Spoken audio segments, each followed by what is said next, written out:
Well, let's do the time jump again. We've jumped forward 10 years, and nothing's really changed too much, despite the fact that everybody wants you to think it has. We're going to discuss episode 6 of the HBO series House of the Dragon. It's The Watchers on the Couch.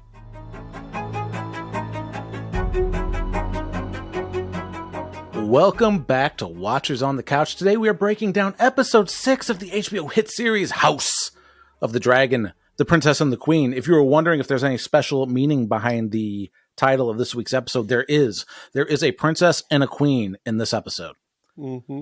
I'm Tim. And I'm Mike.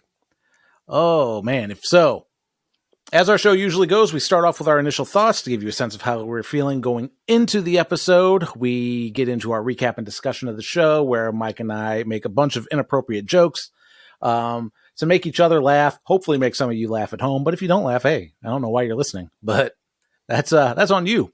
And then as we wind down the show, we will list our personal favorite and least favorite moments from the episode.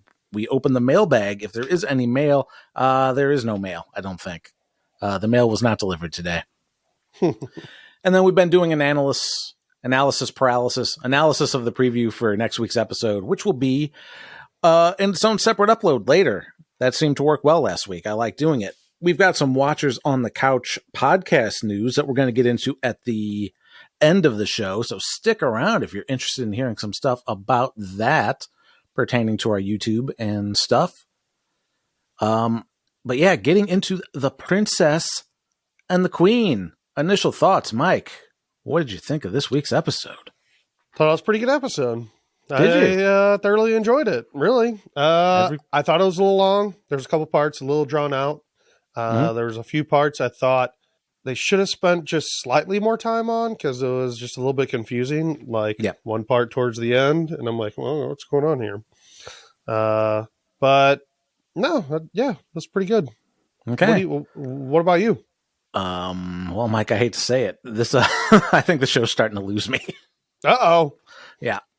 I was kind of meh on this episode after watching it. This is, there was some really cool stuff in it, like great visuals, and again, fantastic acting. I cannot say enough good things about the actors and their performances in the show, but the writing, or at least the art of how they're telling this story, is starting to feel a bit shit to me.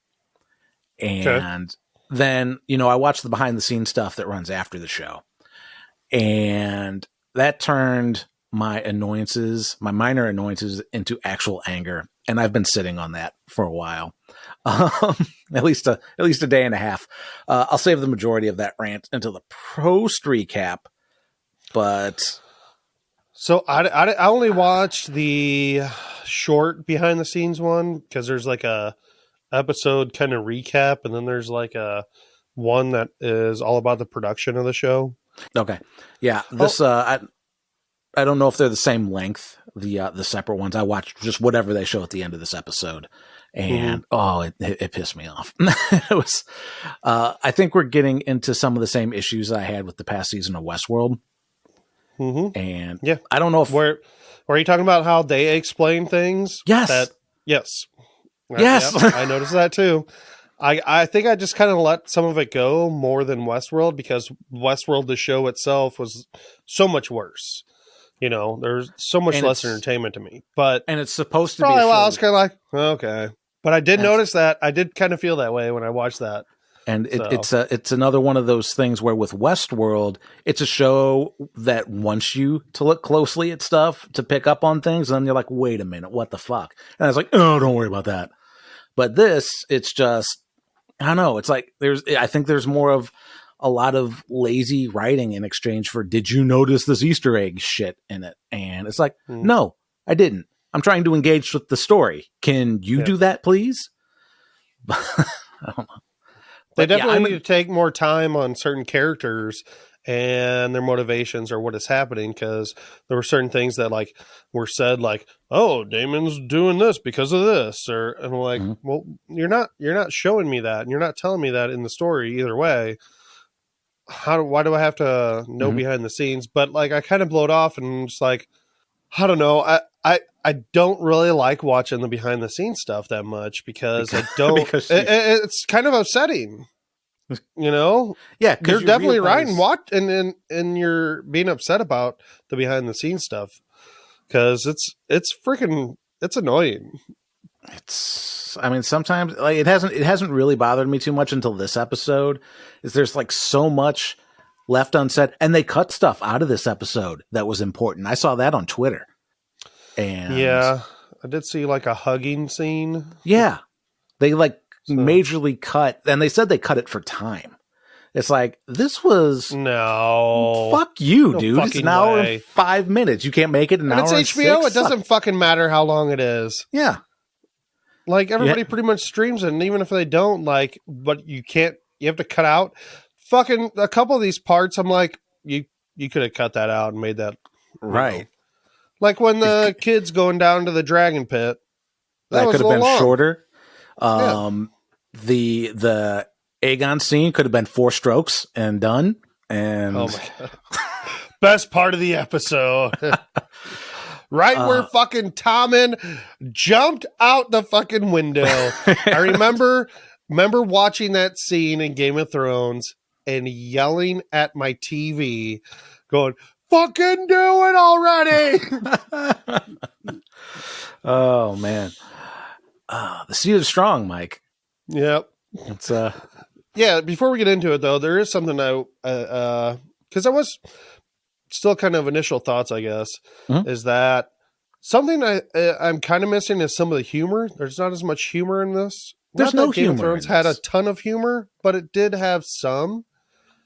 Also, there's not anybody in this show that I kind of like or am rooting for. Yes. I kind of fucking hate all of them. Yes, that is a big issue. So, and the people that I kind of start to like, bye-bye. They don't hang around. Yeah, that's going to be that's going to be a big part of my rant at the end of this.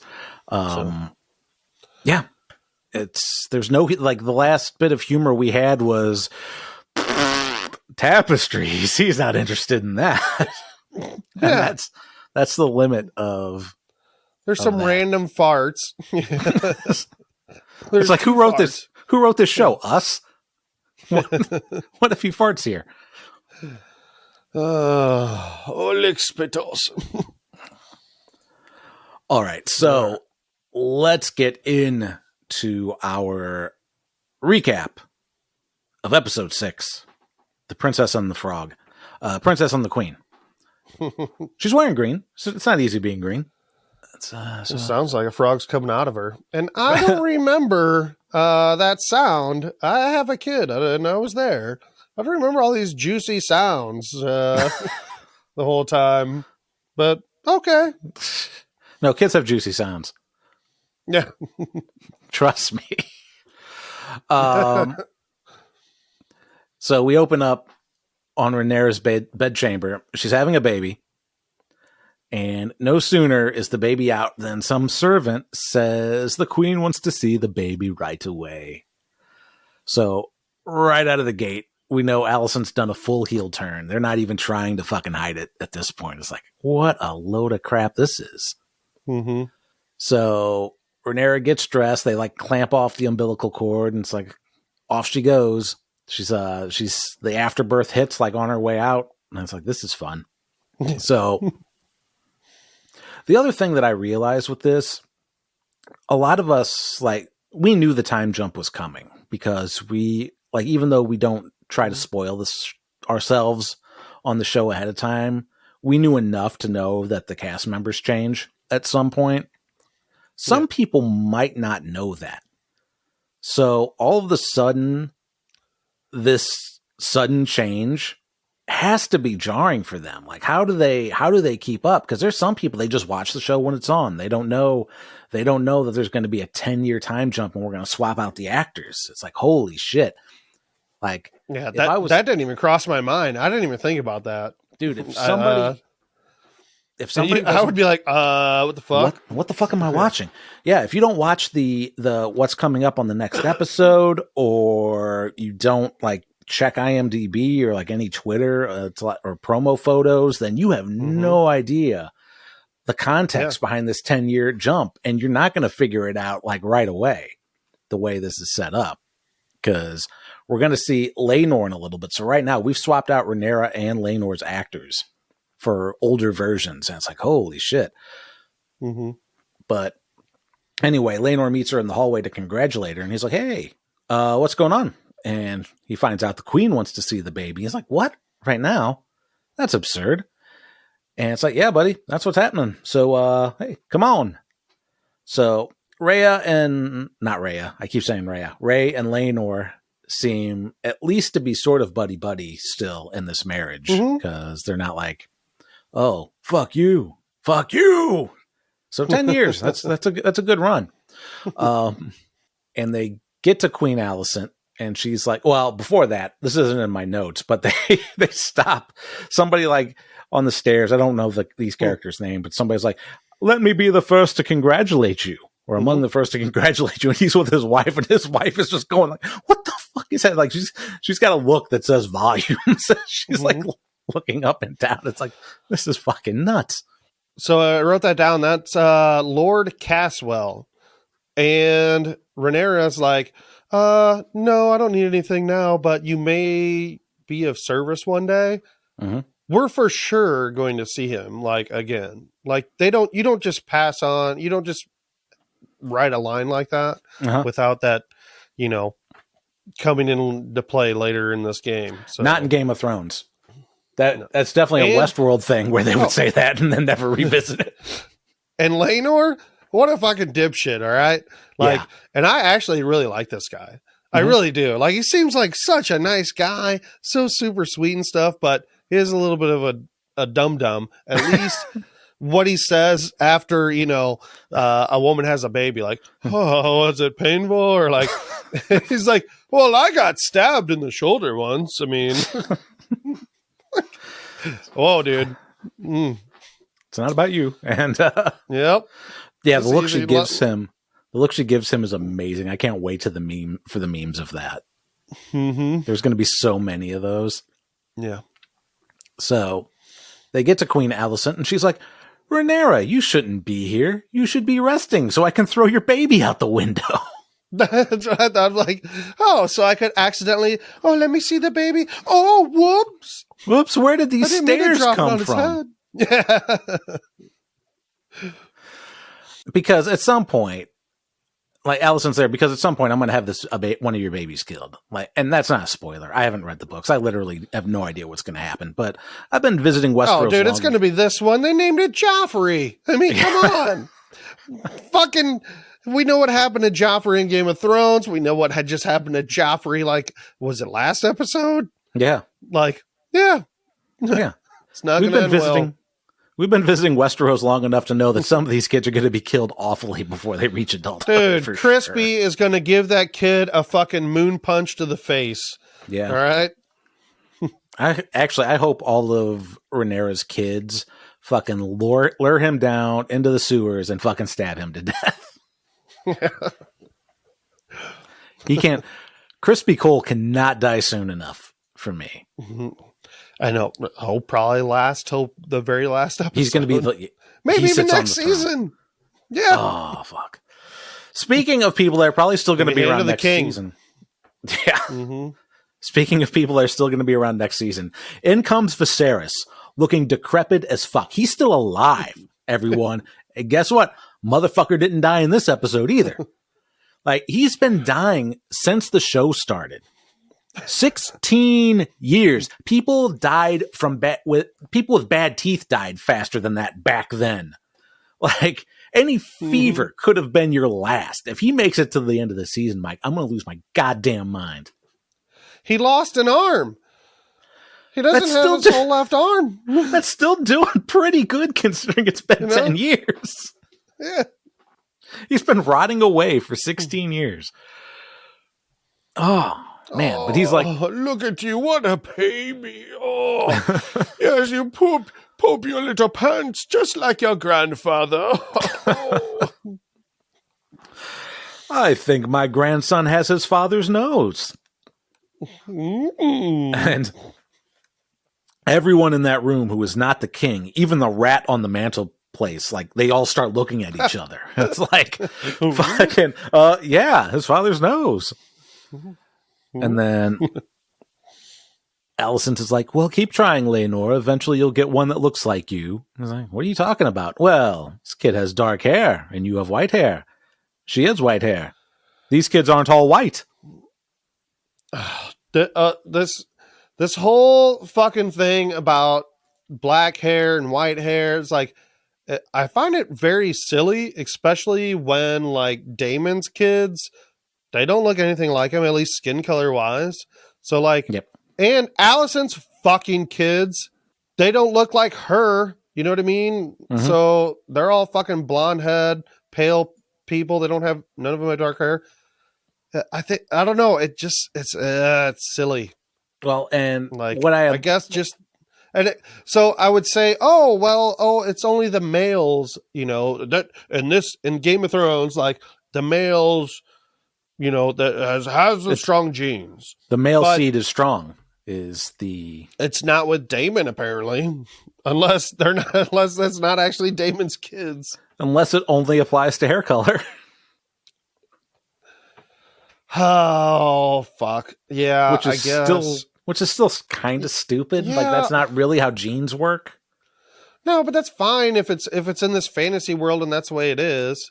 So yeah, I guess that. All right, you know what? I'm going with that. It's hair color only. Mm-hmm. Okay. Because they did emphasize that, you know, in Game of Thrones. Oh, it's black of hair. Yeah, nobody. Yeah, let's clarify for the listeners. Nobody at any point said, "These kids are pretty honky, aren't they, Laenor? What's up with that?" Yep. You got some cracker ass kids. Yeah. We're gonna have to invent some sunblock for those kids. Everything about this is hair color. So, like, everybody, cool your jets. Also, the thing that's speaking, not necessarily related, but adjacent. Because I haven't read the book, I was previously unaware of Team Green and Team Black when it comes to social media and stuff. So every time what is that about? Well, the Targaryens wear black and the Hightowers wear green. Okay, that's what I thought, but it just sounds fucking stupid. It sounds fucking stupid when somebody tweets about the blacks. Yeah. It's like, you cannot say that. Don't say that. That didn't cross my mind. What are you doing? Please phrase it differently. Yeah, because on Reddit a couple times I saw it like, the Greens always say that. And I'm like, okay, I guess they're talking about somebody on Reddit. Here's my problem with the blacks. It's like, oh, fuck. The blacks keep saying that. Oh, man. Wow. But yeah. Listen, fandom. Gotta get your shit together. So Rhaenyra confesses to Viserys, who tells her, good job having a baby. Thank you for not dying. She tells Viserys that during labor, she may have called the midwife a cunt, which gives us another ding on the Westeros seasonal cunt count, sponsored by Carl's Jr. But that's not the last, Mike. This is a very cunty episode. Mm-hmm. So they inquire about the boy's name, and Laenor is quick to chime in with Joffrey. His name's Joffrey. You remember that's my boyfriend's name before his face was smashed in by the guy that not only had no repercussions, but also got fucking promoted and is right outside this door. Yeah. What the fuck? Okay. Yeah, that's not obvious. Yeah. You guys are keeping a real good secret here. So Rhaenyra is quite pissed that Laenor names the baby without talking to her, and he's like, "Hey, man, you got to name two of them, Jackarius and the other one, like whatever. I can't pronounce these names either." But they visit the other two sons, who are hanging out with Harwin Strong, old Breakbones, who is now the commander of the city's watch. And he's like, can I hold your baby? Yeah. Lander's real nice about it. He's like, yeah, of course, man. Oh, yeah. Why wouldn't I? Hey, so before this episode, I thought maybe fucking Crispy and Rhaenyra were having kids. But I guess Rhaenyra got a big wetty after, Harwin threw her over his shoulder. That's like, oh, wow, you're much stronger than Crispy. I hope I see you punch this guy in the face sometime.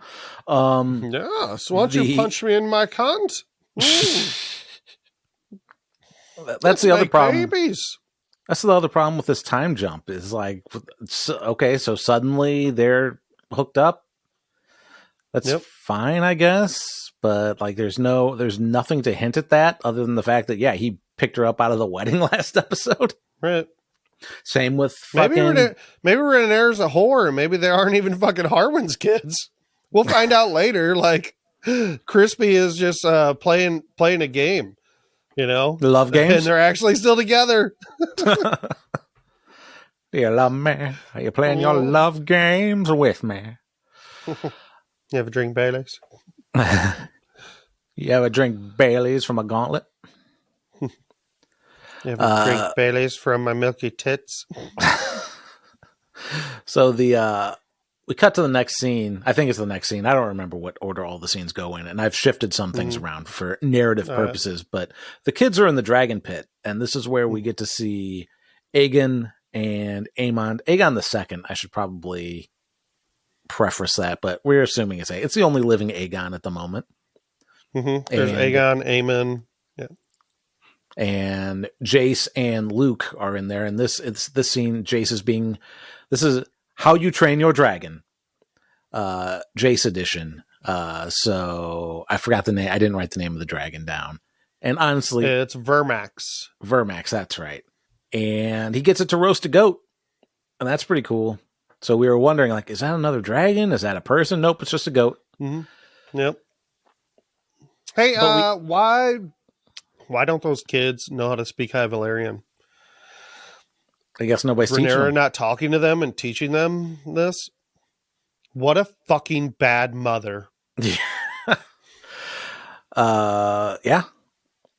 I mean, you would think that, or can only real Targaryens learn the High Valyrian?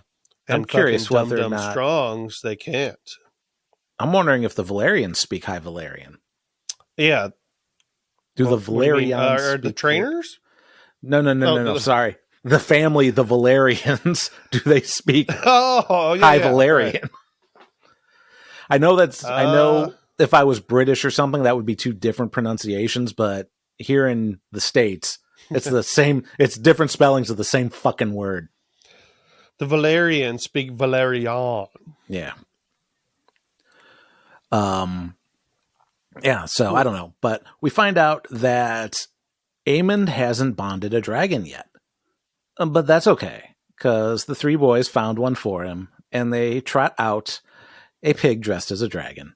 Pink Dread. The Pink Dread.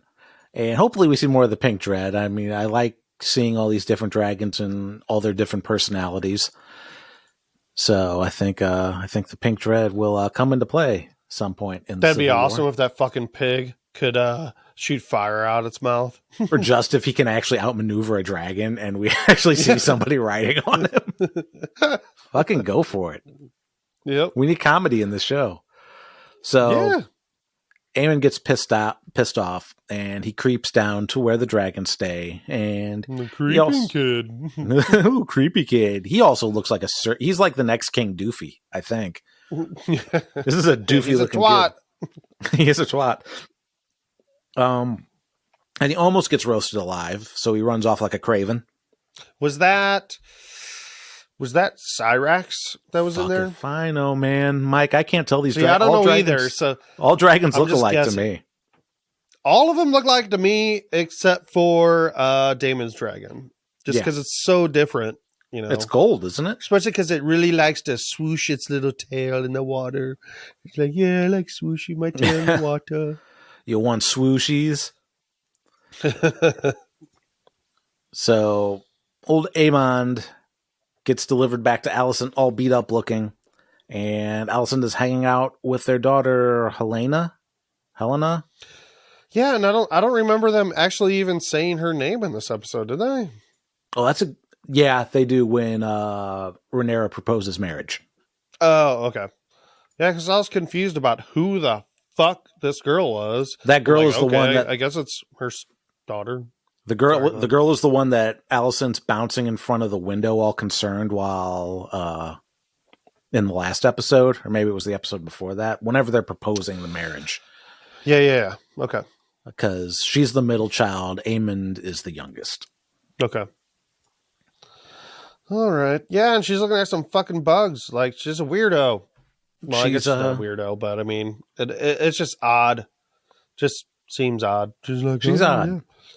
I mean, yeah, if she's studying it, but then she starts saying some weird things like, it's going to have to close an eye or something like that. Yeah, she's part. What does that mean? I don't know if I want to say she's like partially autistic or something, but, or if she's just like, because this is fantasy, she's like some kind of like weird oracle type thing, and she's like seeing prophecies and stuff like that, and that kind of like she could just be dumb like Daenerys. Yeah, so. Everybody could be dumb. So many people are dumb. There's a lot of dumb in this show when you think about it. But yeah, this is where Aemon's like, they gave me a pig. And she's like, "Don't worry, you'll get a dragon soon enough."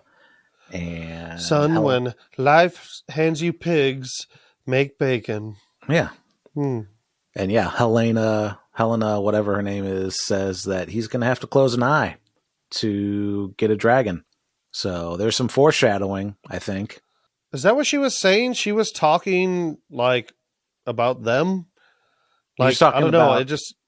It was in response to Allison telling Aemon that he'll get a dragon eventually. And then Helena says he'll have to close an eye to do it. Okay.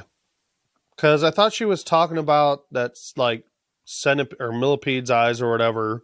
I suspect there's... Oh, the millipede is going to have to close an eye. I'm like, why? Are you going to fucking poke it? Like, what's happening? Yeah, I don't know. But I'm a dum-dum, so sometimes I don't follow things. I'm sure there's blatantly presented to me. I'm sure there's something with the millipede or serpent or whatever that thing was that she was analyzing. Okay. That's probably another Easter egg, but the Aemon closing an eye thing is pretty fucking blatant that this kid's going to lose an eye. Aemon is going to get a dragon with like 200 fucking legs. Except no back legs. Yeah.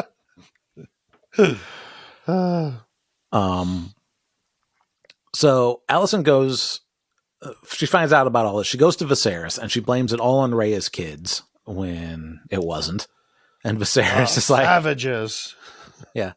Viserys is like, well, it kind of sounds like Aemon's an idiot for not realizing it was a joke sooner. What a dumb kid. He looks doofier than me. Yeah.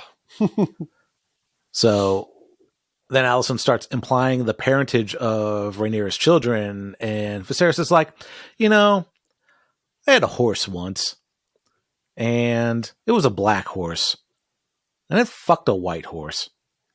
They were two beautiful horses, and it made a brown horse. It made a real plain-ass brown horse. And then I gave that brown horse to Rhea Royce. And the moral of this story is don't bring this shit up again or somebody's going to hit you with a rock. Or at least that's what he should have said. But apparently he likes Allison too much, which he shouldn't. She sucks. Mm-hmm. So she's like, meanwhile, it's any wonder Ray's kids can tame a dragon given their lineage. It's like, you're a fucking brown-haired woman from Hightown. Your kids aren't getting their dragon taming from you fucking dope. It's like, you're taking this awfully personally. So, I don't remember. Is the next scene? I think the next scene is when she's leaving. She's like venting. She's venting to Crispy Coleslaw. Yeah, I believe so. About this whole thing. And Cole says, yeah, the king totally knows. He's just willingly blind to it. And then they start talking shit about Rhaenyra. And Cole goes, Rhaenyra's relentless, and she's a spider who stings and sucks dry her prey before calling her a spoiled cunt. And I was like, no, you did not just say that. For the first time, I was offended by the C word being dropped in Game of Thrones. This is a sad day for the cunt count, Mike. This isn't a feels-good addition to the cunt count. Usually, when the cunt count is invoked on Game of Thrones, it's either humorous or well-deserved. The Hound never called somebody a cunt who didn't deserve it. And this is just because this guy is pissed off that he was rejected by a 17-year-old girl 10 years ago and is calling her a cunt. Like, we get that she kind of coerced him, given the power dynamic. She got Matt Lauered into the room, but dude, get the fuck over it. What a long time to hold a grudge about this. About what a teenager did. Right. Well, I mean... Well, then again, I mean, in this show, teenagers are basically like men adults. And women. Yeah, once you're 14, you're an adult. You can fuck the king at 14. Mm-hmm. Yeah. Fucking Crispy is a douche, man. He's like, "Wow, oh, sorry, that was beneath me." Oh. Yeah, what a dipshit. Like, I know, like, I guess it's episode 4 where we kind of felt bad for him. It's like, dude, she totally took advantage of her position here. And then by next episode, it's like, fuck this guy. And then this episode, it's like, fucking kill this guy fast. Because he might actually ruin my enjoyment of the show if he stays on it too long. Yes. And I have a feeling he's going to be on it for the rest of the time. Oh, no. Maybe they'll age him up and I won't have to see his smug face anymore. Oh, man, maybe they get a more smug face, a smugger face. Oh, no. Smugger a word? I don't know. I don't think so. But with a name like Smuggers, he has to get punched. So we see Aegon. We talked about this a little earlier.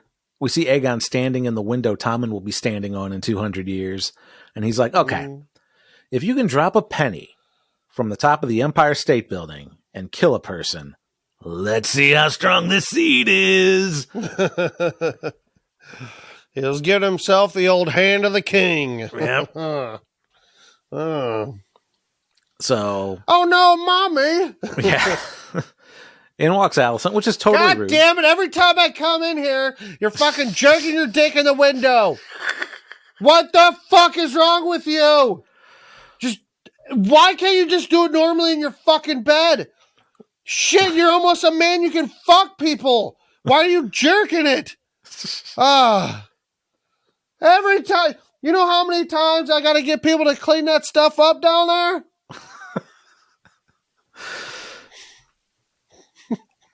That's what happened in that scene. Yeah, that's what happens. And that's it. And then she leaves. No, she starts asking him about Aemon being bullied. And he passes the buck on. No, she comes in and she's like, "Oh, hello, son. Can I help you out with that?" Oh, Brazeros. Yeah. No, you're my actual mom, not my stepmom. That's not okay. Oh, yeah. What are we, Lannisters? Yeah. So, he passes the buck of Aemon's bullying onto his nephew cousins, but not before admitting his brother is a bit of a twat, which doesn't increase the cunt count at all. But it is worth mentioning because it's not a word you hear very often anymore. At least not here in the States. It's good. Yeah, we don't say twat in the States too much. It's always fun to hear it. For all I know, overseas, you guys are saying twat all the time. Mm-hmm. But it's not very fashionable to say twat anymore. The king is a twat. Fucking. But Alicent's is all, in the eyes of everyone but Rhaenyra, you're going to be king, and you're a threat to her succession. And he's like, she can fucking have it. All I want to do is jerk off. I don't give a shit. And Alicent's like, you must become king, or maybe his life or all their lives will be forfeit. Mm-hmm. It's more of this self-fulfilling prophecy I feel that they're like bringing on themselves that probably would have been just fine had you not been fucking around. Yeah. Being pissed. Hey, it's a good wake up call for Aegon, though. I mean, yeah. How do you not realize at this point in his age that, hey, man, you could easily just by, like she says, just by being alive, you're a fucking threat. So you might fucking die when she becomes queen. Maybe because there's going to be people like she says that like, oh no, I don't like the queen. Women in power, ha, no. I'm like, yes, Aegon only. Only Aegon. Eggs with Sir Bacon. Yes, I'm only eggs and bacon. Bacon and eggs. That's what you have for breakfast. Delicious. I don't know. It's like if people would just talk to each other a little bit. 10 years, like we said last time, fucking 6 years is a long time. 10 years, in case you guys don't know math, 10 years is longer than 6 years. It's a real long time to hold on to a fucking grudge. Yeah. 3 years. 3 years it was last time. It's like, Jesus Christ, all you have to do is like fucking talk about it, come together, figure shit out, as opposed to being, oh no, worst case scenario all the time. When I was watching this episode, I did start to dislike it. I got a weird feeling about it where I was like, oh, I'm starting to not like this a little bit. Mm-hmm. So it just reminded me, have you ever watched Succession, the show on HBO? I haven't, Succession? No. Okay. Well, I only watched like a little bit of it, like maybe the first episode or two. And I'm like, it's just about a bunch of fucking rich cunts. And like, it really is like just a bunch of fucking rich people that are just battling for like power and their dad and get their dad's fucking money and business, whatever. And I'm like, why the fuck do I care about a bunch of rich fucking cunts? Like that is the best word to use. Yeah. But it is, and people have described this show that way even before, or maybe, I don't know. I think before the show even started. That like, oh, it's like Game of Thrones and Succession together or something. But I'm like, yeah, I'm kind of feeling that way a little bit.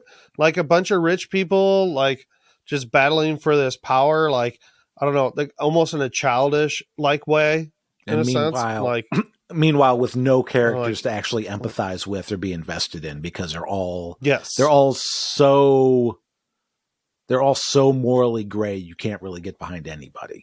Yes. Whereas Game of Thrones, you actually had like even the characters who were morally gray either had redemption or they were normally good people that did maybe one or two bad things, or. And sometimes not even then, but it's always like the good people get killed. But at the same time, there were still people with shady backgrounds, but were generally trying to do good, like Tyrion, mainly trying to make his way, establish himself, and then like being the cynic, he meets Daenerys and kind of goes from there and things like that. But there's none of that in this show. It's all the only person to empathize with is Viserys. Viserys or Laenor. Yeah, Laenor, I guess. Or Lena. Maybe Harwin a little bit. Well, that's the thing is, but not as much him. So I don't know. The thing is, we don't know anything. We don't about know these the characters either. Yeah, like I don't know Larys. I don't know Harwin. I don't know their dad. What's their dad's name? Lionel. Lionel. I don't really know any of them that much. Yeah. So I don't know. This is first season too, but I don't know. And I think the argument is that these people aren't necessarily important to the story, and they're only there to fulfill a purpose. They're there to get Bernard to the park to get the technology he needs. And yeah, but I mean that's the thing that sucks is like, is it only to get a fucking big dragon battle? But if the road to the big dragon battle is a bunch of shitty people fighting on dragons, who gives a flying fuck? Yeah, or even bunch of people that you don't really know fighting on dragons. Yeah. So I don't know. I think, yeah. I'm sure we just pissed a bunch of people off. That's whatever. Hey, like I said, I still enjoyed this episode, and I'm still enjoying the show. There are some things missing from it, though. We'll see how I feel at the end of the season. Like, I need to give it the whole run before I can really be like, yeah, this show's really starting to suck. But I don't feel that way. I still enjoy. I enjoyed watching this episode. I would say I thought it was a long, but I enjoyed it. I would say I'm more annoyed than anything at how the show's been handled. But like overall, episodes are great, acting phenomenal. Yeah, really good.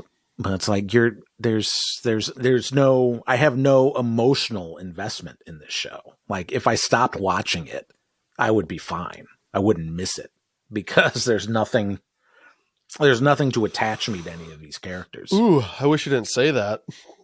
Now thinking about that, I'm like, yeah, I guess if there wasn't a next episode, I'd kind of just be like, huh.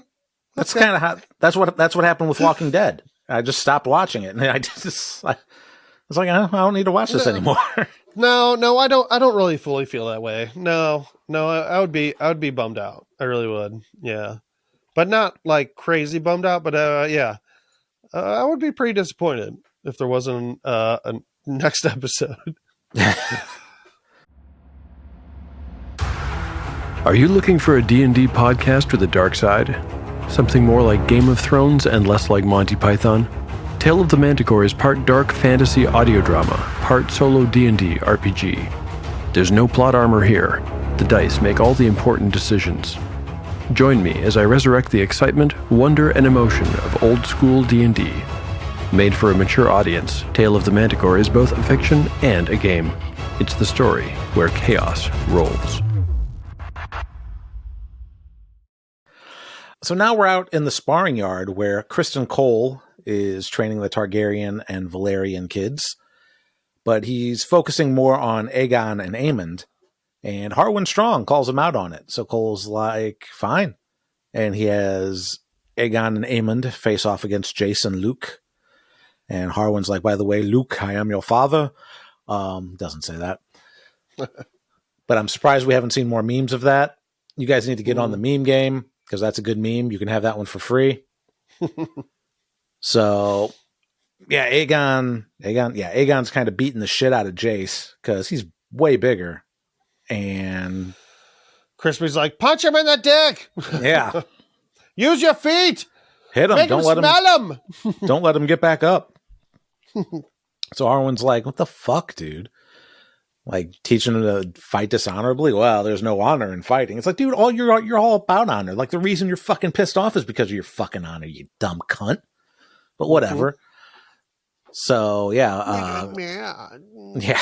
So, these kids should have been mine. Yeah. Princess Milky Tits, she fucking rejected me. All I wanted to do was give her oranges.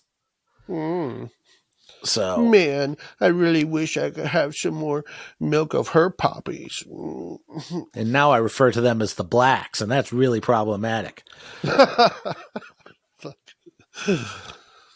So, yeah, Harwin's like, dude, you're being a real piece of shit. And Cole's like, what are you, their dad or something?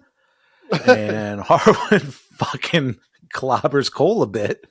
So we watched this in the last episode, the behind the scenes. I couldn't tell that it was Cole that he was fucking punching on, and I said, oh, he's clobbering this guy Kristen Cole style. Oh, he is clobbering Kristen Cole. That's awesome. But it's not awesome. Punching his punchable face. Yeah. Yeah, Harwin gets pulled off of him by the White Cloaks, but anyway, the damage is done, but it's not to Cole, unfortunately. Everyone's going to be talking about this now, because he all but guaranteed that he's actually the father of these kids. This show, like I said, I haven't read the books, but I'm led to believe that through this entire story, the parentage of these children is still in question. That it's never really established whether or not Strong is in fact the father. Like they kind of leave that vague is what I'm led to believe. But this show is definitely okay, yeah. So they just found out it was him right then. Yeah, basically. Is that what you're saying? Right? Yeah. Well, people, I mean, that's the confirmation of They're Christian like, Cole. because everybody was like, fucking Rhaenyra's fucking somebody. We're going to figure this shit out. Then it didn't figure it out in 10 fucking years. And this was like the guarantee.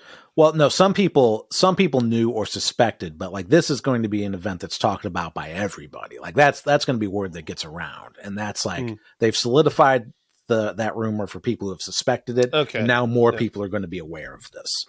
Okay. So Rhaenyra's told that there's been an incident in the yard. So she's like, "Oh, princess, there's been an incident in the yard. Ah, crap. Did Dad poop his pants again? Oh, no. Oh, I've soiled my trousers again. Alicent, come here, wife. Wipe me. With my one arm. Could you help me wipe my tushy? I lost my wiping arm. Please help. Lick spittles. Oh, it's everywhere.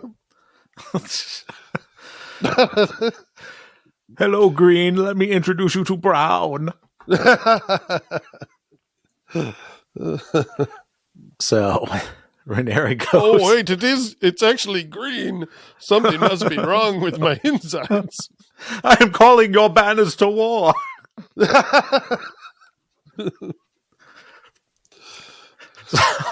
Jesus Christ.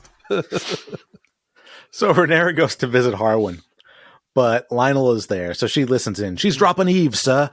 And Lionel's like, "Everybody was already talking, and you've all but assured that we're fucked now." And Harwin says, "You have your version of honor. I have mine. And these allegations are bullshit.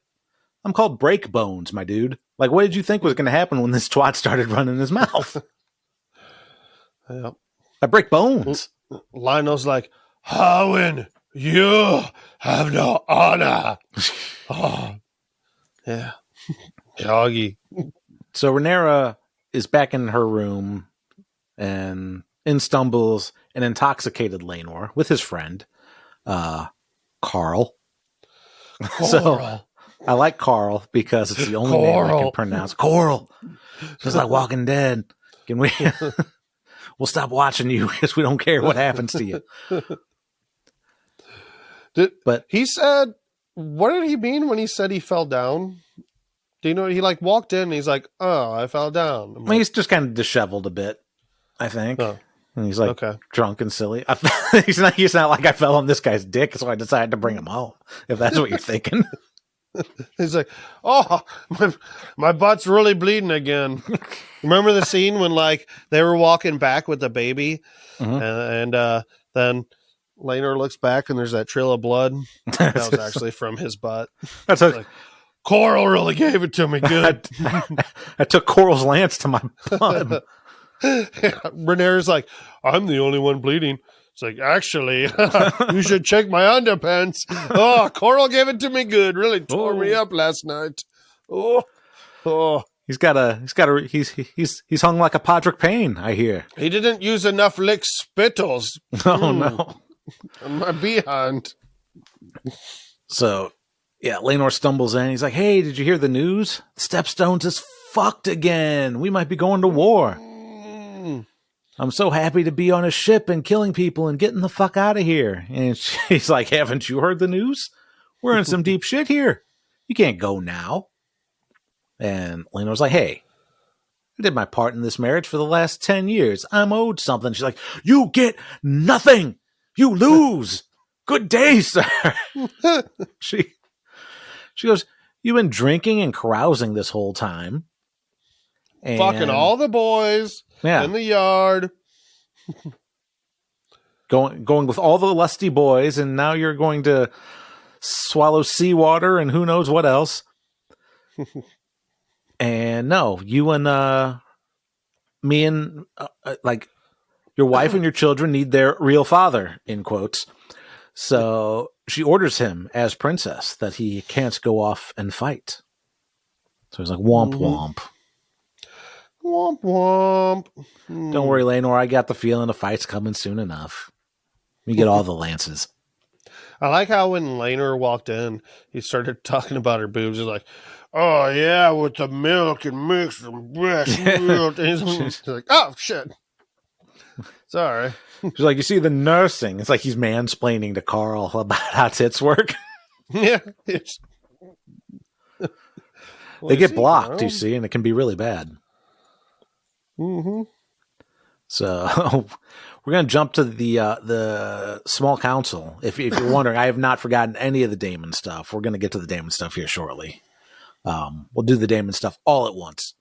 But we jump to the small council, and it's basically a game of one-upsmanship between Alicent and Rhaenyra, where every issue that's brought up, Alicent wants nothing to do with. She's like, this isn't important. And Rhaenyra is taking the opposite approach. We need to get involved with everything. There's issues with the Brackens and the Small Woods or Woods or whatever. What are they called? Mm-hmm. Blackwoods. Are they Blackwoods? Mm-hmm. Here's the problem with the Blackwoods. Yeah. So basically the two families that fought during Rhaenyra's Kiss My Pussy tour. Mm-hmm. So Rhaenyra's like, they're going to use any excuse to kill each other, so we should probably check that out. And then the issue of the Stepstones comes up, and Alicent is saying, well, Lord Daemon has left it undefended this whole time. And Ray's like, it wasn't Daemon's job to keep it defended. That's on the crown once the crown got involved. Mm-hmm. And then Alicent's just like, well, fuck this meeting. I'm done talking to her. Rhaenyra stops everybody. She's like, wait, this is getting silly. Let's try to mend this rift and be one family again.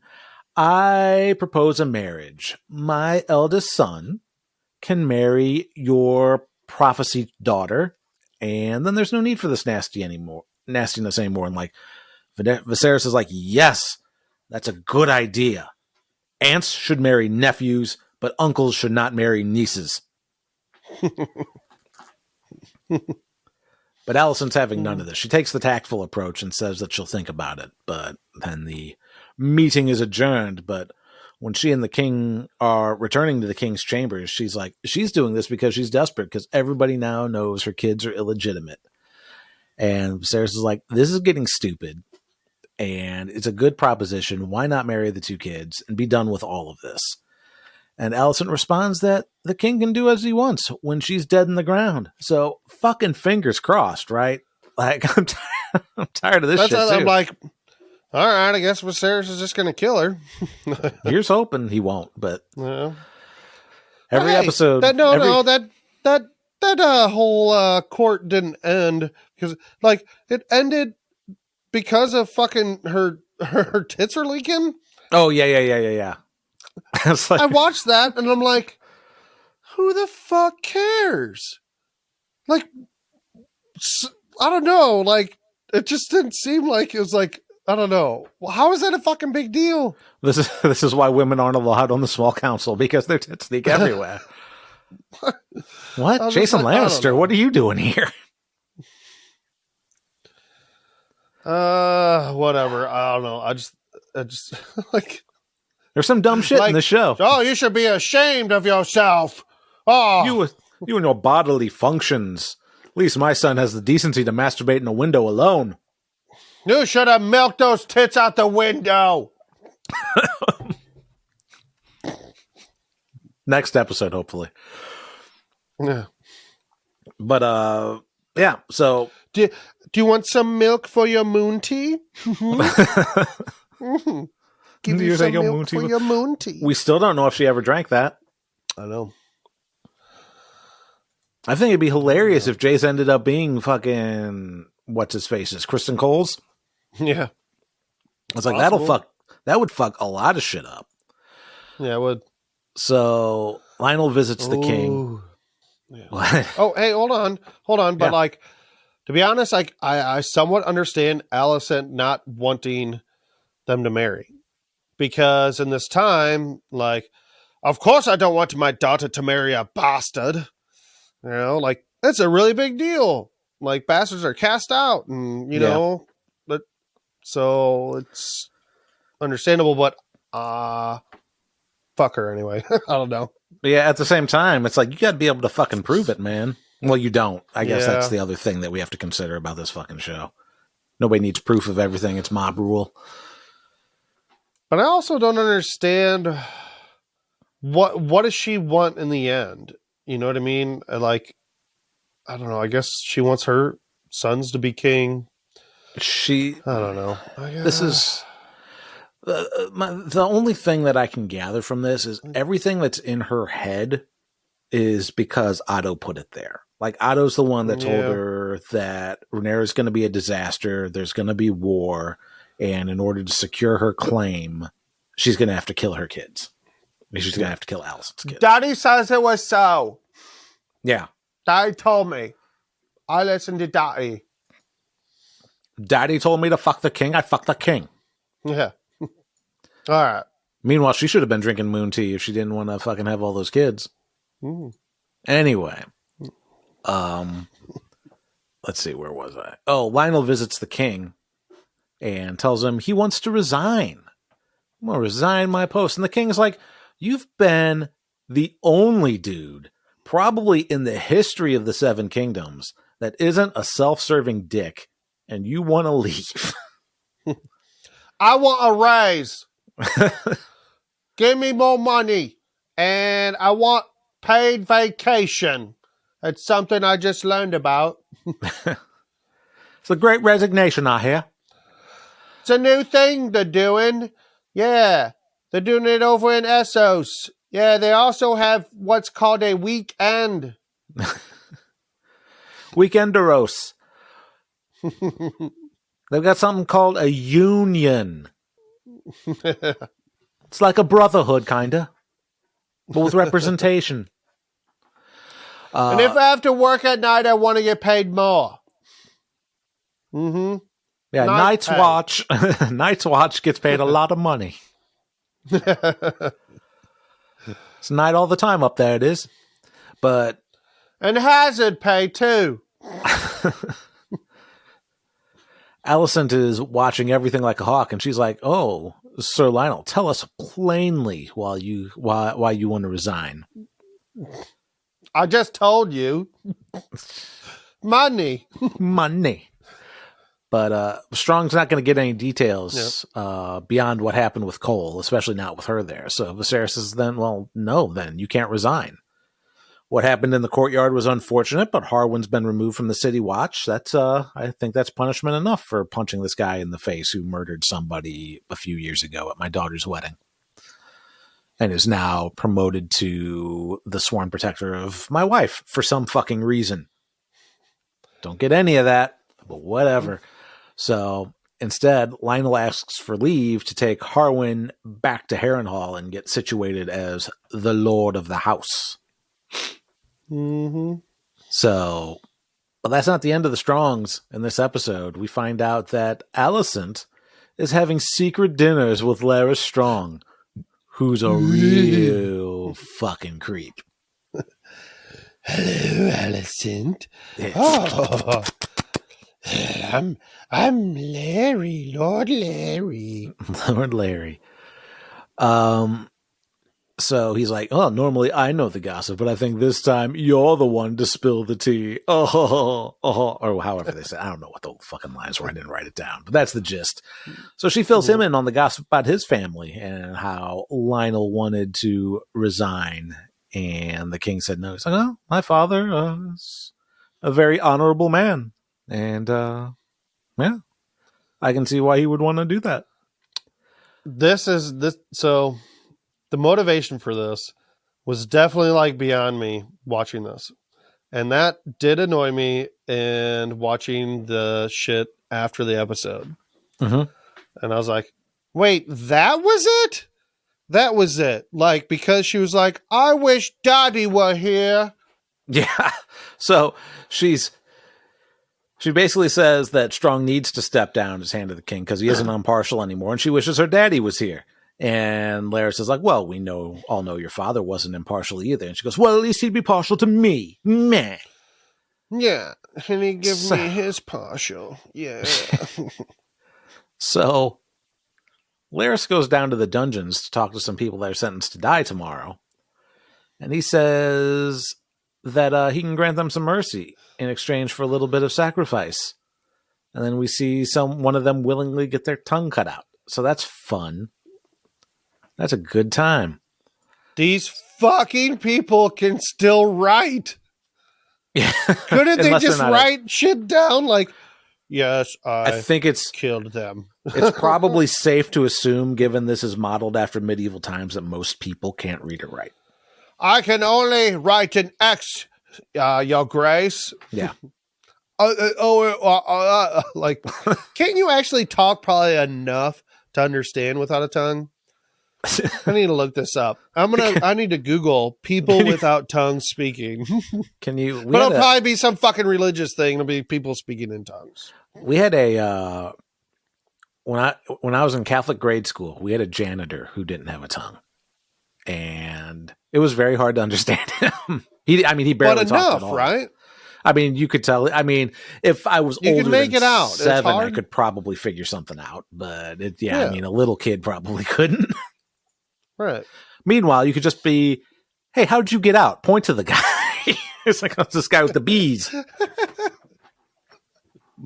Or they could just mime him with his fucking leg. Ooh. I don't understand what you're doing. Why are you walking funny? Tell me who made you kill them. Quit walking like that and tell me. What's with the cane? Where'd you get that from? Yeah. Supposed to be in jail again. I'm questioning you. All right. So now we'll go ahead and jump the pond. We're going to talk about Damon. All right. So it turns out that Damon and Lena Valerian got married, and they've had some kids. And they've got another on the way. Mm-hmm. Currently, they're hanging out in Pentos with Prince Regio Horatus, which I don't think they ever established his name in there, but I found it out. Hey, well, before they get there, they're riding on dragons. Yeah, they're doing some Top Gun shit on dragons. Yeah, what the fuck, man? He like, what's the point of Lena, Dracarys in the sky, and Damon just going through it? I guess we find out that Damon is fireproof. That's what I'm saying. Are they playing with this fucking fireproof shit? You know, they got Viserys, with the his hand over the candles and shit. Then they got Damon riding through this. I don't know. Just seems like it seems silly. Like, I didn't understand why did she do that? Like, this is what they just do for fun? Or yeah. All right. Well, this is the Blue Angels, Mike. No, yeah, this is their fucking dramatic entrance to fucking Pentos. Yeah. So people are like, "Ooh, no, oh my God, he fucking flew through fire." He's fireproof. That's amazing. He's immortal. Oh, worship him as our God. People start like stabbing him, trying to like stab him. Oh, wait, no. I thought you were immortal. I thought you were a god. You flew through fire. Sorry. I only have magic hair and magic fire resistance. Yeah. But all right. Anyway, back to Pentos, and who was that lord that you said? Prince Regio Horatus is what I have written down here, where he offers the family. Horatus. Great name, hard to say, but it's one of my favorites so far. It's better than Jaehaerys and Lucerys and all of that shit. He offers the family a permanent residence in Pentos in exchange for protection from the return of the Triarchy. Because, as we mentioned with the Laenor thing, the Triarchy is back and is assailing ships and shit like that. So, Damon's not against the idea. He's going to consider it, but Lena is not for it. She's tired of this hashtag van life shit that they've been doing, and where they just go and Airbnb with everybody all over the world. And she wants to go home to Driftmark and have her kid there. But Damon says he doesn't miss home, and he doesn't miss the politicking and maneuvering and all that stuff. He's done with it. A maneuver. A me maneuver. So we see that Damon likes being a dad, at least to one of his daughters, and is teaching her, I think, High Valerian or history or something like that. But they're doing some book reading. He seems to be having a decent time. He just seems to be enjoying it. I like this side of Damon. But when we get some time with the second daughter, who is trying to hatch her dragon egg in front of a fire, Lena tells her that, half of them never hatch. And she didn't have one until she was 16 years old. And now she rides the biggest dragon in the world, which would have been cool to see some of that, aside from some Top Gun stuff. Like, could have gotten a little more of the Lena stuff. But all right, whatever. That seems like there's a story there. But okay. But the second daughter says that Damon ignores her, which I guess is presumably because she's not bonded to dragon. Seems kind of weird that he's all about one kid and not the other. Yeah. I don't know. I don't even know Damon at all. I don't understand him. I don't understand if he actually likes his kids or if he doesn't. I don't understand why he's just hanging out being a librarian. Like, is he a pussy? And he doesn't want to, I don't know. He just wants to ignore life. I don't know. Reality's life, I guess. Or he's finally been, he was kicked out of, his brother sent him away one too many times. He's like, well, fuck it, I'm not going to go back. I'm just going to drink and eat good meals at everybody's house and be a permanent house guy. I'm going to be Kato Kalin of Westeros. Right. I guess I will go and fuck my wife finally. Yeah, so he's not impotent. He's not impotent with her. Yeah. And who would be? So. But later, Lena and Damon are up on the roof. Up on the roof. Up on the roof. And Lena calls Damon out a bit on his bullshit. She's like, you say you don't miss home, but meanwhile, all you do is stay at home and read books about the history of, your lineage and blah, blah, blah, blah, blah, blah, blah. Meanwhile, Damon says some unkind things to her about how she's watching him and shit like that. And he's like, I didn't realize I was being observed so closely. And it's like, all right, calm down, dude. He's a bit of a twat as well. Mm-hmm. Sometimes. Yeah, this makes me like Lena even more. Like, she's like, hey man, maybe I'm not the one you dreamed of.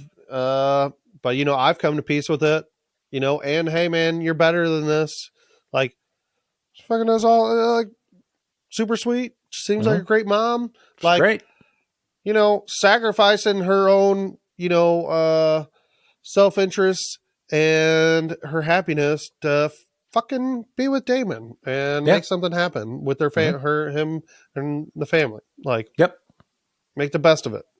There's Damon's no just a little fucking biatch. What a fuck boy. He grew his hair back, but he's still a fuck boy. Fuck Damon. He's a bitch. Stupid bitch. Yeah. He's a twat. Yeah. Damon's the twat of the family. He is fucking like Aemon.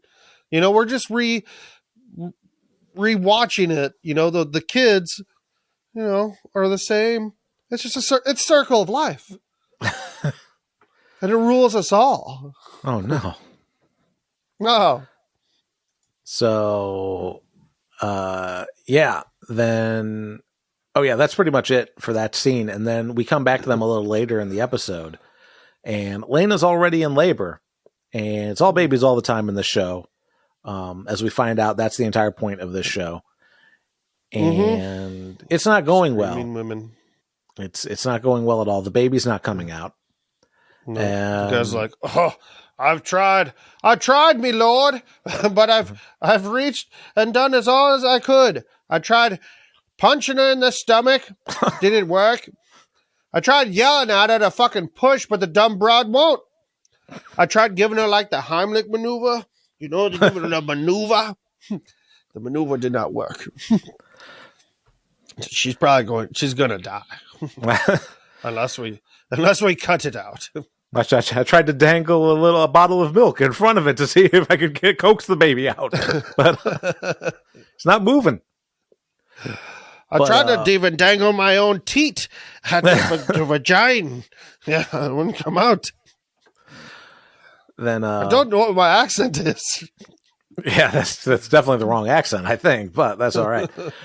So yeah, the maester's like, well, we could cut her open, I guess. And Damon is, but the maester's not keen on that idea either. Meanwhile, Melos Yellows was like, we could carve your fucking wife up. Mm-hmm. So Damon's like, well, would she survive? And the maester's like, no. So Lena takes things upon herself. Very, very good one, Damon. You're so funny. Very good. I enjoy your company. I'm so glad you're here. You really know how to lighten up the situation. Speaking of lighting things up, Lena goes down, takes upon herself. She goes down to Vagar, her big dragon, the biggest dragon in all the land, and Dracarys herself. And yep. Pretty heavy scene. It would probably be a bit heavier if we had any reason to care about Lena. Mm. Outside from this episode where we finally get to meet her a little bit. And it's like, nah, fuck, go. I think more people watching this, at least according to social media, cared more about the fucking dragon having to kill her than her getting killed. That's because people are stupid. Poor dragon had to kill her. Look, he was so sad. I'm like, no, he's a fucking idiot. It's a dragon. She said she had to say Dracarys fucking 20 times for him to do it. He's like, what? Dracarys! I don't understand. I just woke up from a nap. Dracarys! Huh? This really hurts, Dracarys. I don't understand. So okay, hold on. Let me wake up and stretch my wings a little bit. Oh, Dracarys, you? Oh, cool. I fucking hated you. So yeah, that's the end. That's the end of Lena and the child, the unborn child, right there. And Damon gets down there just in time to see that. So.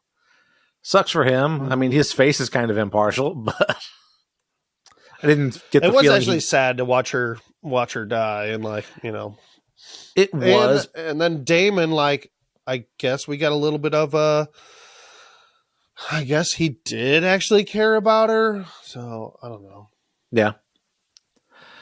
Yeah, I think he cared about her. I mean, he's been with her this long. He could have fucking gone off and done whatever. At that point, I mean, he's Daemon Targaryen. He's been doing whatever he wants for her. Maybe he's just sad. He's like, fuck, I have to get a new wife again. Who am I going to get now? I guess I'll get a sheep. So one of my wives recommended that one time. I'll give it a shot. So we then get a shot. This is towards the end. I'm trying to wrap up all the Daemon stuff in one package.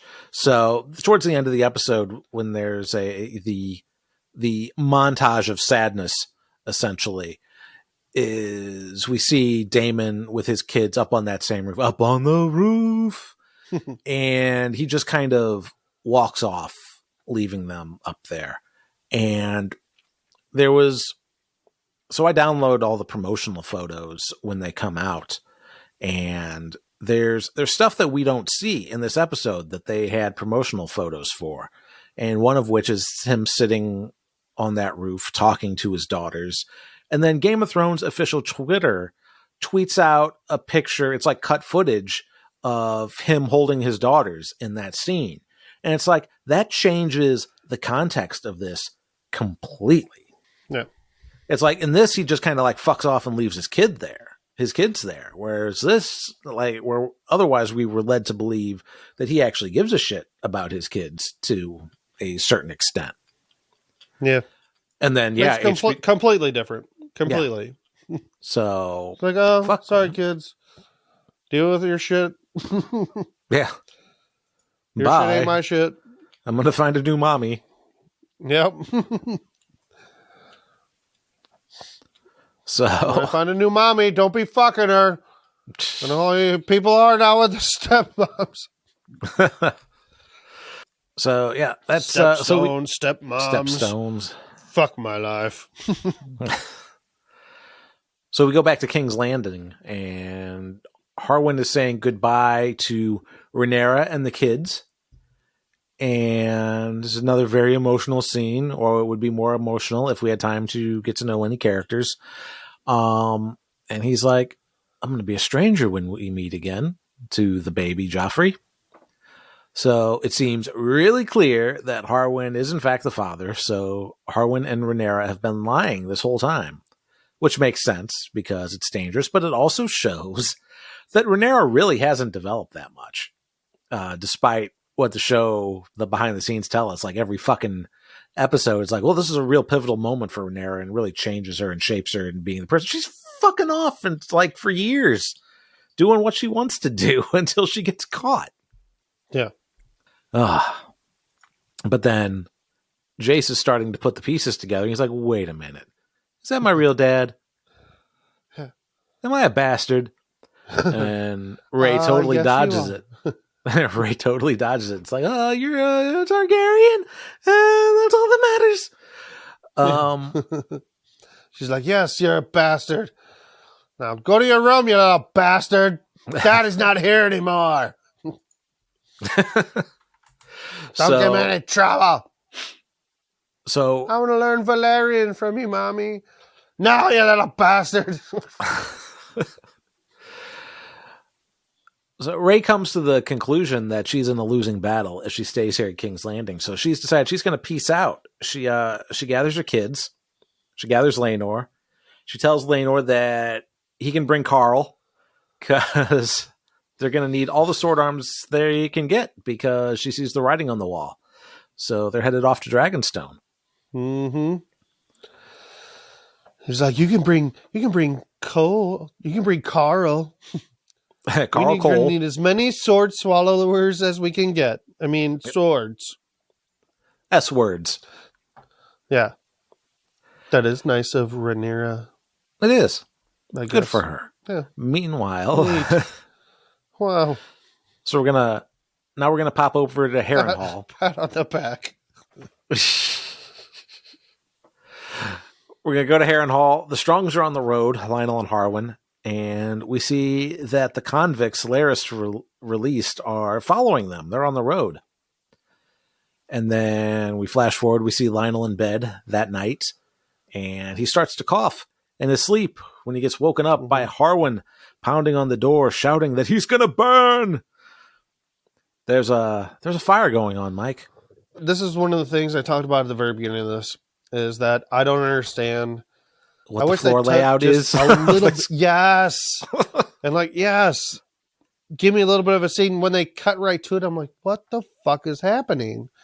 Like, I'm kind of confused. And they didn't just like cut to it, I guess, because, Lionel wakes up from the smoke and stuff. But yeah, it was a little jarring and like, yeah, this floor layout is weird. What's the floor layout? It's like a hotel, right? I guess that like one of those room. ones where you have to go through. Yeah, I've never had. You have to come through my room if you want to go anywhere. I got to keep an eye on you. It's like that's not how. Don't want you punching anybody. So I don't know, or maybe he was just in the hallway and he got trapped by the fire. I don't know. So it was very confusing. But either way, Lionel can't get the door open. Lionel's strong, door stronger, and they both die in the fire. So fucking It's cool. A real strong door, stronger than two strongs. Yeah. Well, first he burns his hand. It's like, oh, door hot. And it's like, well, fuck, dude, get a fucking blanket or something. Grab something off the bed. Get yourself a fucking pot holder.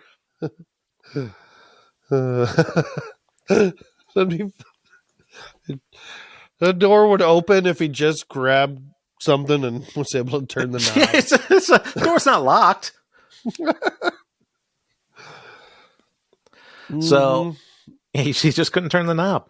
So this is where we get Larry Strong's voiceover that we heard in the preview for the episode about, children are a burden and blah, blah, blah, blah, blah. And I've decided to do without no attachments, which it basically ends up him admitting that he ordered the That's hit. not true. You got an attachment on your leg. Ho ho. Ba-dum-bum.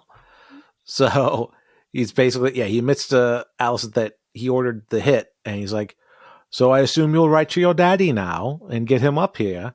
She's like, what the fuck? She's like, I didn't want this. And Laris is like, I think you did. And I think you'll probably reward me for it when the time's right. I think you did. Oh, you sure did. Oh. And that's it. That's the end of the episode. So we do the post recap, best and worst moments. Mike, what's your best moments of this episode? Oh, it must be Aegon in the window. Aegon in the window. Giving himself the old hand of the king, Chris. It's a good one. It's a good one. Yeah. That's a good one. I don't have any best moments for this. I like the acting, soup to nuts. Everyone's great in it. I didn't miss a beat. I didn't miss a beat in terms of the time jump, in terms of missing the younger actors. But I did realize that, boy, if you don't watch the next ons or in behind the scenes and stuff like that, and that you go into this time jump blind, you're going to be like, what the fuck is happening? I also liked watching Harwin with his kids. So it seemed like I wish there was more time. It seemed like such a nice time. Seemed like Harwin and Laenor had a good relationship, and understanding. They all know, and they're both cool with everything. Yeah, where's the scene with them hanging both out? of them. Yeah. Getting drinks. Cool Harwin being the wingman. Yeah. That would have been cool. The dragon's wingman. Man, as far as things that do you have any worst moments? Like things that really fucking pissed you off? No, not really. Just the only thing when the kid went down to the dragon pit, I thought that was kind of a little long drawn out, and it wasn't really that long at all. But it's like, probably not. Come on, get on with it. And then that ending scene where Harwin and Lionel get burned, I thought it was just a little jarring, a little confusing. Yeah, I got the gist of it. I'm like, oh, okay, sure. Yeah, we're not dumb. We can follow the story. Yeah. It's just like, what the hell? How's this floor work? What are your worst? Man, so far, I kind of feel with this episode, especially everything. Well, after the behind the scenes, where they basically, I feel like the show has been wasting our time for the first half of this season. The behind the scenes stuff even says that when the showrunners aren't directly lying to the viewer, which is something that I've noticed that they've been doing, because there's nothing pre this time jump that couldn't have been established either through flashback or just narrative. They spent half this season. That's wild that you say that, because before we started this podcast, an hour before, I was thinking about this episode, and I was like, what if this season started with this here? Yeah. With maybe a little more backstory, but basically right here.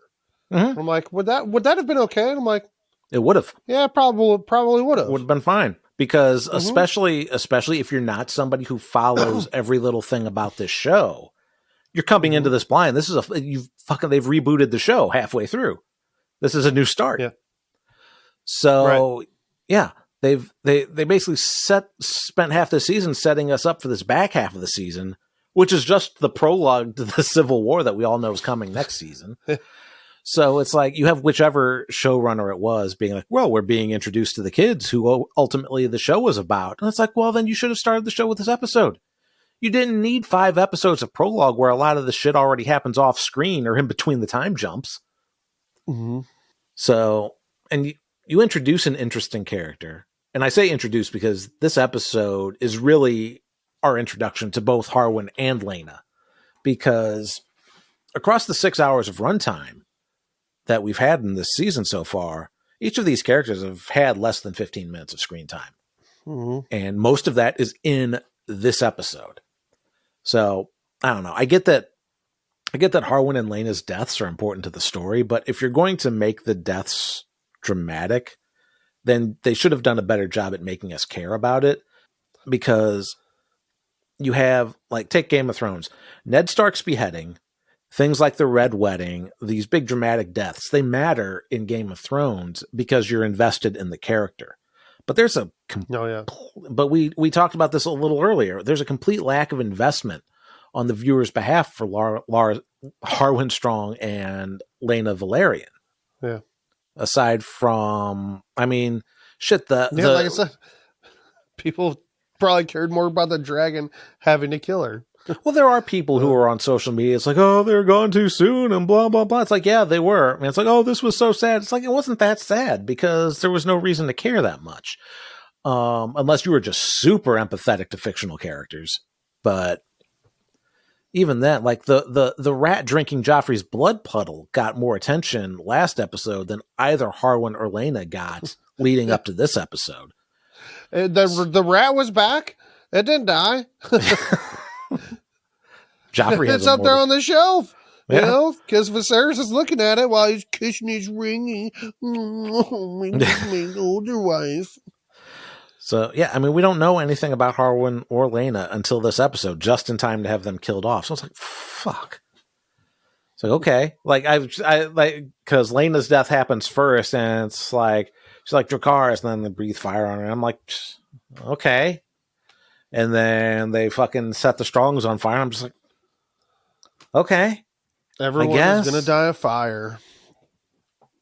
So I don't know. Mm-hmm. I feel like if you're going to pad some time, because they're padding time leading up to this jump anyway. Like a lot of episodes 1 through 5, again, that probably could have been 2 episodes tops if you were going to do it that way, and still get the gist across.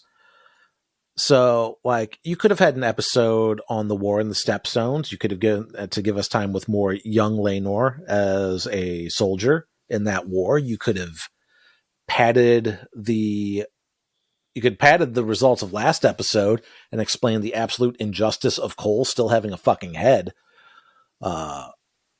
And then, like, the whole Lena and Daemon romance thing. I mean, I guess it's not super important to see all that, but I think definitely her getting the biggest fucking dragon is kind of something that should be shown. Yeah.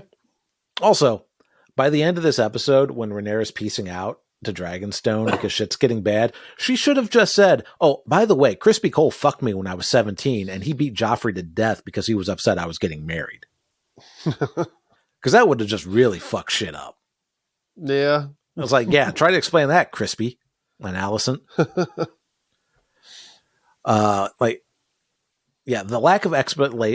lack of explanation for that for a non-book reader is fucking ludicrous. That Cole is still around. And yeah, I mean, well, we basically tried to explain it off last episode.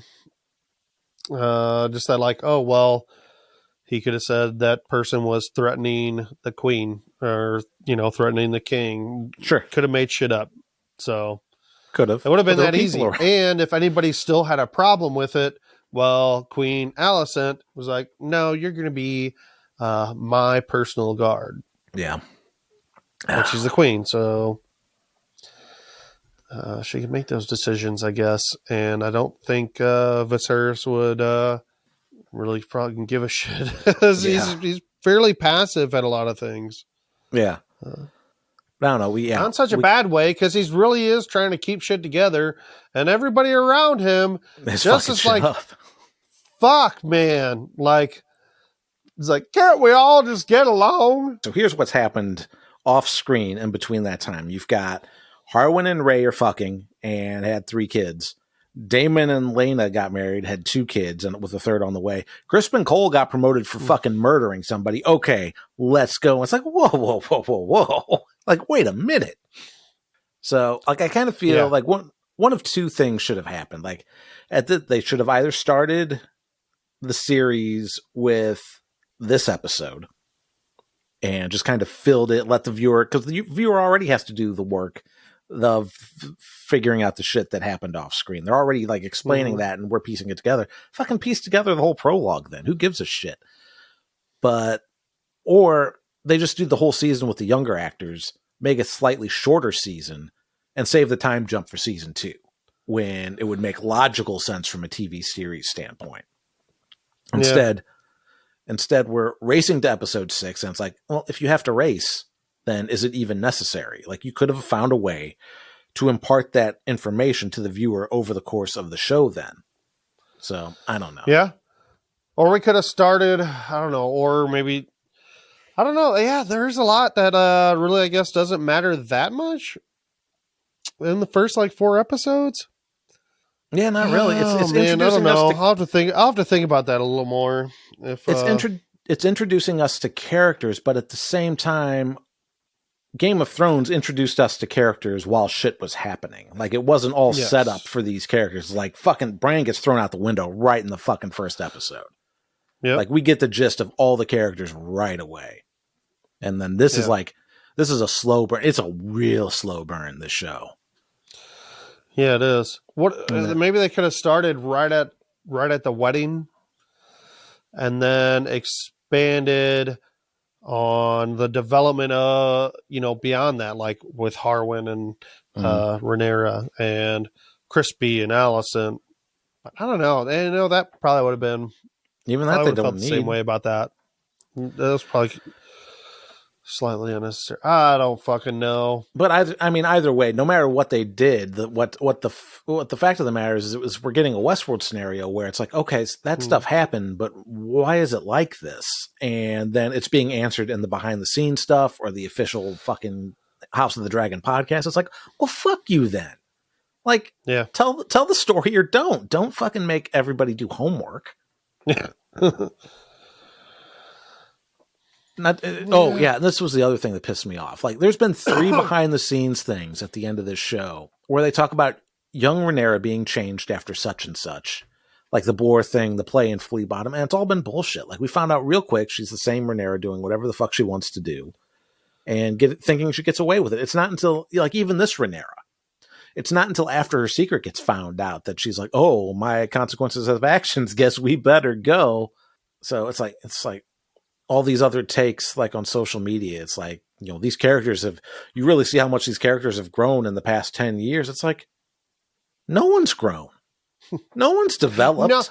No, they've gotten bigger. They've gotten taller.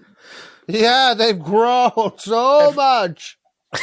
Everybody's just been carrying on for 10 years. Rhaenyra being in a secret relationship. Allison being shitty because her dad convinced her that Rhaenyra is going to kill her kids. Viserys still being fucking alive. Daemon doing whatever the fuck Daemon does for years on end. There's some development with Harwin and Laena, but we don't know because up until this episode, the only things we've seen with Harwin is him grinning when Rhaenyra is covered in blood and he says the word green. Like, that's fucking all we've seen of Harwin until this episode. Laena is a kid like dragons, and as a teenager, she thought Daemon was pretty hot. Okay, I don't know. It's. I'm sticking with the show. Right. I'm not like super angry, but I'm really irritated.